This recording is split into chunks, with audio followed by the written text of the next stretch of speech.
Vous savez, hier, j'ai donné 100 € à quelqu'un qui mendiait dans la rue. Parce que c'est quand même ce que Jésus nous dit de faire, d'être généreux. Et puis, j'ai aussi donné 20 € à un membre de l'église qui en avait besoin, mais je tairai son nom. Il voulait me rembourser, mais je lui ai dit que ce n'était pas la peine. Vous avez reçu gratuitement, donné gratuitement. Et puis aujourd'hui, avant de commencer la prédication, il faudrait que je vous dise que je ne suis pas en très très grande forme. C'est parce que je suis en train de jeûner en ce moment. Oui, j'essaye de jeûner régulièrement, 200 jours par an environ. C'est la condition pour viser la perfection spirituelle. Et puis cela donne une autre saveur à la prière. On se sent plus dépendant de Dieu. L'autre jour, d'ailleurs, je priais, oui, parce que je prie tous les jours, ça me semble très important. L'autre jour, donc, je priais, et le fait d'être en plein jeûne m'a permis d'être davantage à l'écoute de Dieu. Ce petit personnage que je viens de jouer, oui, parce que c'est faux ce que je viens de dire, le jeûne, c'est pas trop mon truc. Ce petit personnage que je viens de jouer vous paraît peut-être bien caricatural. Et vous vous dites, mais personne ne parle comme ça. Et pourtant, je crois que si l'on est honnête, on peut bien vite être tenté de faire comme lui dans notre vie spirituelle et dans notre service pour Dieu et pour l'Église.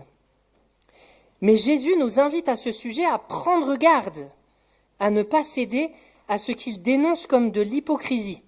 Une hypocrisie qui nous guette tous. Si Jésus nous invite à prendre garde, c'est parce que ça demande notre vigilance. C'est trop facile, plus facile que ce qu'on pourrait croire à premier abord, de tomber dans ce genre d'attitude. Et je vous invite à lire avec moi le texte qui suit dans notre série sur le Sermon sur la montagne dans l'Évangile de Matthieu, au chapitre 6, les versets 1 à 8, et puis ensuite on lira 16 à 18. En fait, on saute le Notre Père, sur lequel on aura une prédication dédiée dans 3 semaines, si je ne dis pas de bêtises. Donc Matthieu, chapitre 6, les versets 1 à 8, et puis nous sauterons au verset 16 à 18.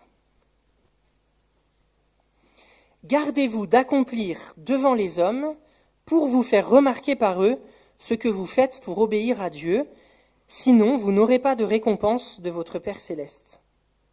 Ainsi, lorsque tu donnes quelque chose aux pauvres, ne le claironne pas partout.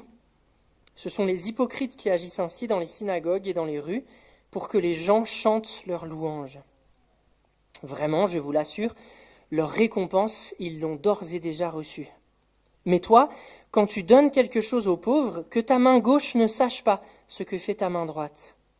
Que ton aumône se fasse ainsi en secret, et ton Père, qui voit dans le secret, te le rendra.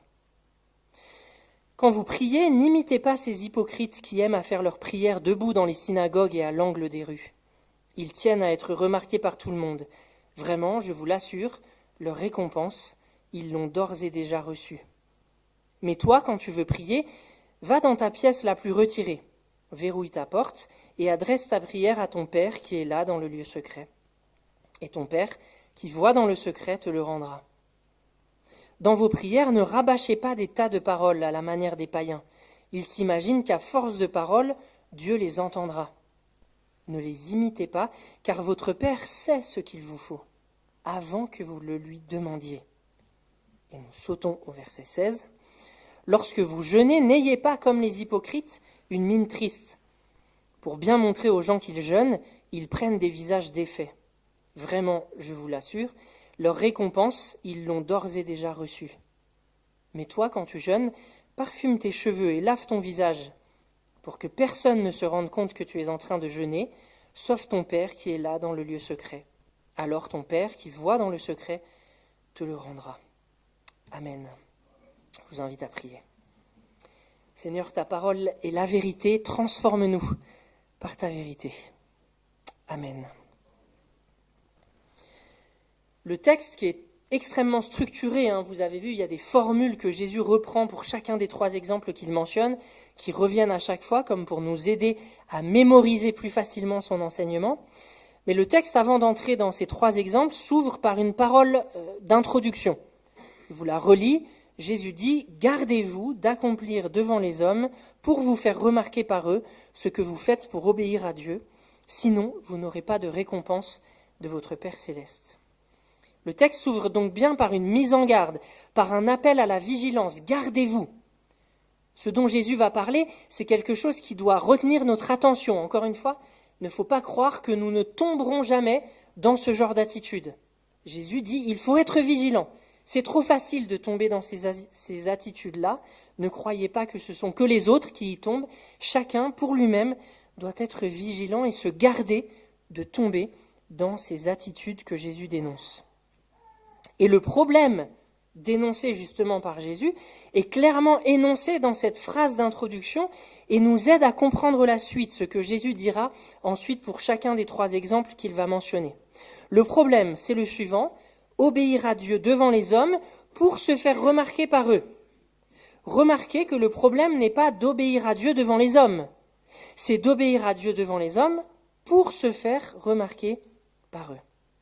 L'hypocrisie qui est dénoncée là par Jésus ne consiste pas à faire des choses devant les autres, mais à le faire devant les autres pour se faire remarquer par eux, pour que les autres chantent nos louanges. Et puis Jésus prend ensuite 3 exemples de bonnes pratiques qui peuvent se changer en pratiques hypocrites. Le don aux pauvres, l'aumône, la prière et le jeûne. Il s'agit de pratiques essentielles à la spiritualité personnelle et communautaire dans le judaïsme de l'époque de Jésus. C'est des pratiques qu'on trouve aussi dans d'autres religions, dans l'islam par exemple. Et c'est des pratiques qui deviendront chrétiennes. Jésus enseigne ses disciples sur ces pratiques parce que ces disciples continueront d'être pratiqués par eux à la suite du judaïsme. Et donc Jésus a quelque chose à dire de ces pratiques que les chrétiens continueront à suivre. Et pour chacun de ces 3 exemples, Jésus oppose la manière hypocrite de vivre cette pratique à la manière juste, celle qu'il préconise. Faire des dons dans le secret, discrètement, et non pas à la vue et au su de tous. Prier non pour être remarqué par les autres, mais pour être dans l'intimité du Père.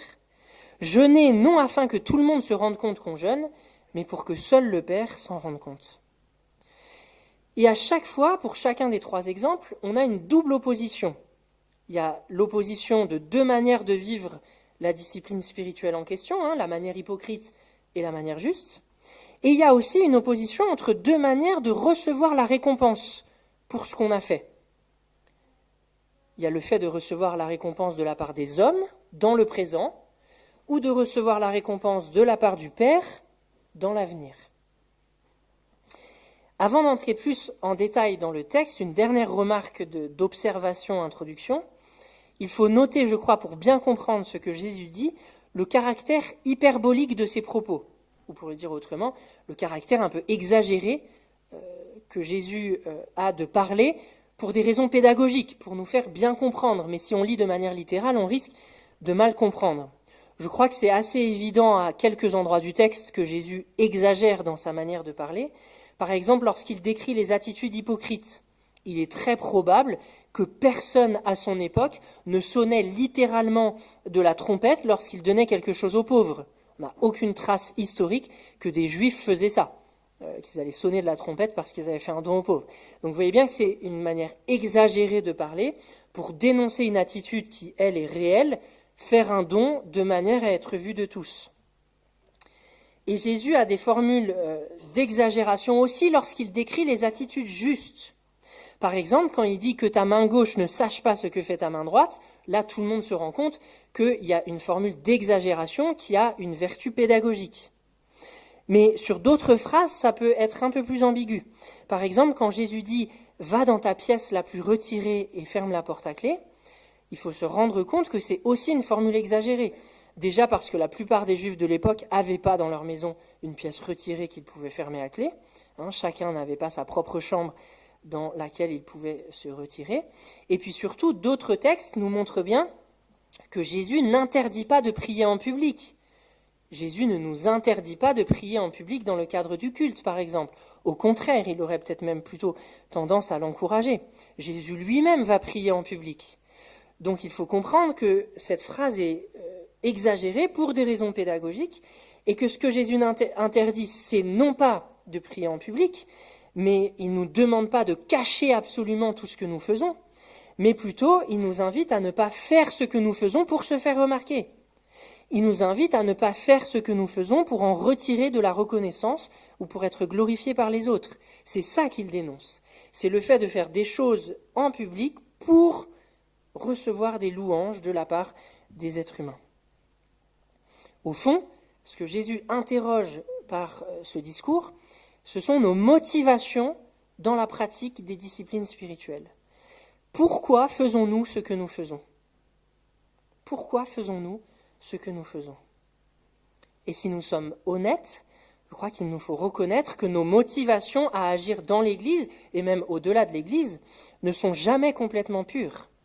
Elles sont mélangées. Elles sont faites de choses honorables et de motivations souvent inconscientes qui sont moins honorables. Et Jésus nous invite là à venir examiner ces motivations-là et à nous poser régulièrement la question, ferais-je ce que je fais si personne ne le voyait ? Est-ce que je prie ? Est-ce que je viens à l'église ? Est-ce que je donne aux offrandes ? Est-ce que je m'engage dans la communauté pour que les gens voient à quel point je suis un bon chrétien ? Pour que les gens voient à quel point je suis indispensable au fonctionnement de l'église ? Pour que les gens voient à quel point je suis quelqu'un de vraiment engagé ? Ou est-ce que je fais tout ceci parce que je suis un enfant de Dieu, que je me sais aimé par Dieu et que je veux, rempli de l'amour de Dieu pour moi, aimer et servir en retour ? Et remarquez que cette question est loin d'être théorique. Elle est loin même d'être seulement intérieure. En fonction des motivations que je viens de mentionner dans ces deux questions, je ne vais pas agir de la même manière. En fonction des motivations que l'on a, mon attitude dans la prière, mon attitude dans la manière de donner, mon attitude dans la manière de servir l'Église va être différente. Quelqu'un qui fait ce qu'il fait pour Dieu et non pas pour recevoir la louange de la part des autres sera tout aussi prêt à laver les toilettes qu'à jouer à la louange. Quelqu'un qui fait ce qu'il fait pour Dieu et non pas pour recevoir la louange des frères et sœurs ne fera pas remarquer tous les lieux de service dans lesquels il est engagé et n'instrumentalisera pas les autres avec des phrases du type « avec tout ce que je fais, vous pourriez quand même… » Ajoutez ce que vous voulez. Ce à quoi Jésus nous invite dans ce texte, c'est de faire des pratiques spirituelles un lieu d'intimité avec le Père, plutôt qu'un lieu où on cherche à se nourrir de la reconnaissance et de la gloire que les autres pourraient nous donner. Trop facilement, c'est pourquoi une fois encore Jésus nous invite à la vigilance, gardez-vous. Trop facilement, nous faisons des pratiques spirituelles, de notre engagement dans l'Église, un lieu où nous cherchons à nous nourrir des autres, à nous nourrir de leur reconnaissance, à nous nourrir de l'image qu'ils se font de nous. Et nous finissons par mettre notre identité dans ce que nous faisons et surtout dans ce que les gens remarquent que nous faisons. Mais agir ainsi, nous dit Jésus, c'est oublier Dieu, c'est avoir enlevé Dieu de l'équation. Et le risque d'une telle attitude, c'est de tomber dans l'amertume et dans l'épuisement.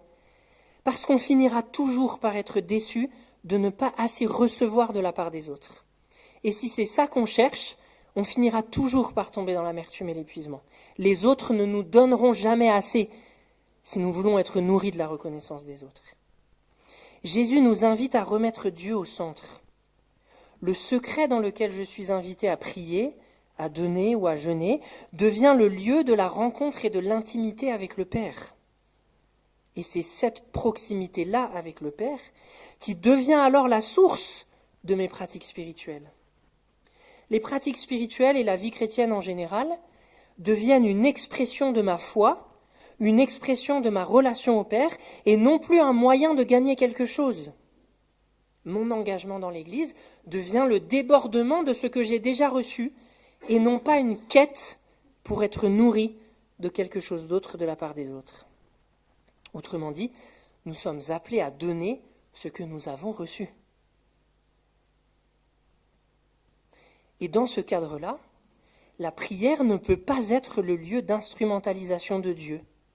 La prière ne peut pas viser à manipuler Dieu pour obtenir de lui ce que l'on souhaite. C'est pourquoi Jésus, je crois, ouvre une parenthèse sur la prière. Je ne sais pas si vous l'avez remarqué à la lecture, mais il y a des formules que Jésus reprend pour chacun de ces exemples. C'est très très structuré. Mais sur la prière, il ouvre une parenthèse. Et c'est dans cette parenthèse, d'ailleurs, qu'il donne le Notre Père, sur lequel on reviendra dans 3 semaines.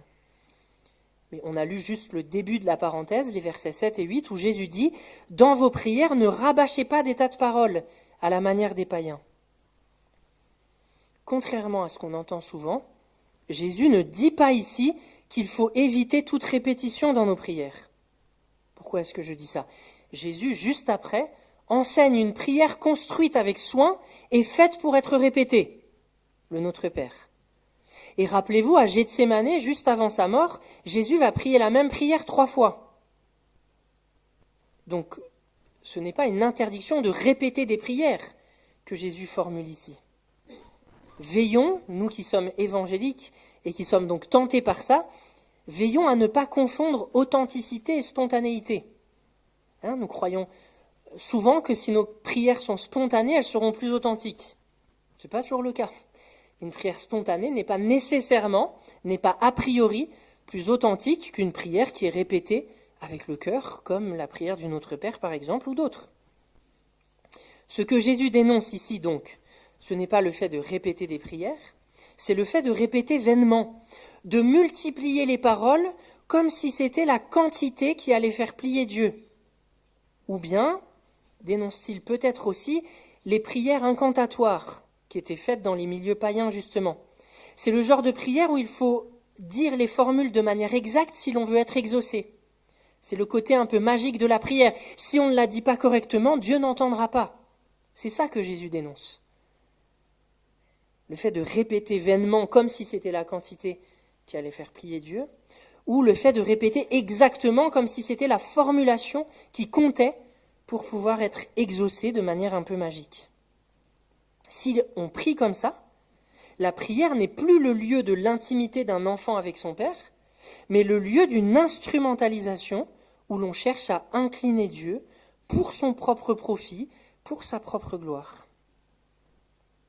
Et ce à quoi Jésus nous invite, à rebours de cette attitude dans notre vie chrétienne, c'est de faire de l'ensemble des disciplines spirituelles le lieu secret, non pas dans le sens de cacher, j'espère que vous l'aurez compris, ce à quoi Jésus nous invite, ce n'est pas à cacher absolument tout ce que nous faisons, mais à faire de l'ensemble des disciplines spirituelles le lieu secret dans le sens du lieu d'intimité avec notre Père céleste. Le don, la prière, le jeûne, mais aussi la louange, le culte communautaire, le service dans l'Église, la pratique du silence, la méditation, l'étude de la Bible, tout cela doit devenir le lieu de l'intimité avec le Père. On pourrait dire qu'à travers cet enseignement, Jésus nous demande d'abandonner tout désir de récompense dans ce que nous faisons. Et paradoxalement, la récompense dont Jésus parle, et ton Père qui voit dans le secret te le rendra, formule qui revient 3 fois pour chacun des exemples que Jésus mentionne, paradoxalement, la récompense est promise à ceux qui justement y renoncent. Parce que ce n'est pas une récompense de mérite dont Jésus parle ici. Comme disait Augustin au 5e siècle, Dieu donne ce qu'il ordonne et il couronne ce qu'il donne. La phrase est très jolie en français. C'est peut-être un des rares exemples où la traduction est plus belle que la phrase d'origine en latin, parce que l'assonance de on, ordonne, couronne, donne existe qu'en français et pas en latin. Bref, peu importe, mais retenez cette phrase, elle est belle et elle dit, je crois, ce que Jésus veut dire ici. Dieu donne ce qu'il ordonne et il couronne ce qu'il donne. La récompense que Jésus promet n'est pas un dû, mais un don gratuit offert à ceux qui, comme dans les béatitudes dont nous avons parlé il y a quelques semaines, ont conscience de leur fragilité, de leur insuffisance et de leur dépendance à Dieu. À ceux qui sont prêts à renoncer à la gloire éphémère et volatile qu'offrent les êtres humains, Dieu promet la gloire à venir, incorruptible et véritable. L'héritage des nouveaux cieux et de la nouvelle terre, une vie éternelle corporelle, dans sa présence et sans souffrance. Alors quelle Église voulons-nous être ? Une Église où chacun cherche à être vu, reconnu, applaudi pour son engagement, son service, sa générosité. Une église où l'on donne, où l'on prie, où l'on sert, en espérant, même inconsciemment, quelque chose en retour. Ou bien une église où chacun puise dans son intimité avec le Père la force de donner, de prier et de servir, sans attendre d'autres récompenses que sa présence. Jésus nous invite à être une communauté où le service n'est pas une monnaie d'échange pour la reconnaissance des autres, mais l'expression libre et joyeuse d'une relation vivante avec Dieu. Une église où le don, la prière et l'engagement ne sont pas des moyens de prouver notre valeur, mais des reflets de l'amour du Père qui nous a déjà tout donné. Que notre culte, que nos engagements, que nos prières et notre générosité soient enracinés non dans la recherche de l'approbation humaine, mais dans cette relation intime avec notre Père céleste. C'est à cette condition-là que nous serons une Église qui reflète vraiment la lumière du Christ. Amen. Je vous invite à quelques instants de silence et à la prière. Seigneur, nous te demandons pardon parce que c'est vrai, trop facilement nos motivations sont mélangées. Trop facilement nous faisons ce que nous faisons pour nous nourrir des autres, de leur reconnaissance, de l'image qu'ils se font de nous. Trop facilement nous t'écartons de l'équation, Seigneur, alors que toi tu nous as tout donné et que ce que tu nous appelles à faire, c'est pour être dans ce lieu secret, ce lieu d'intimité avec toi. Seigneur, donne-nous de nous nourrir toujours plus de ta présence à toi et de prier, de donner, de jeûner, de nous engager, nourris de cette présence et du don de ta vie à la croix. Donne-nous, Seigneur, d'abandonner tout désir de récompense, mais de garder les yeux fixés sur la récompense de grâce que tu as établie en réserve, que tu tiens en réserve pour nous. L'héritage de la résurrection, l'héritage de la nouvelle terre, l'héritage du fait que nous vivrons en ta présence, en te voyant face à face, sans plus jamais souffrir, sans plus jamais mourir. Seigneur, que notre service et que notre pratique des disciplines spirituelles soient centrées sur ces promesses. En ton nom, Jésus. Amen.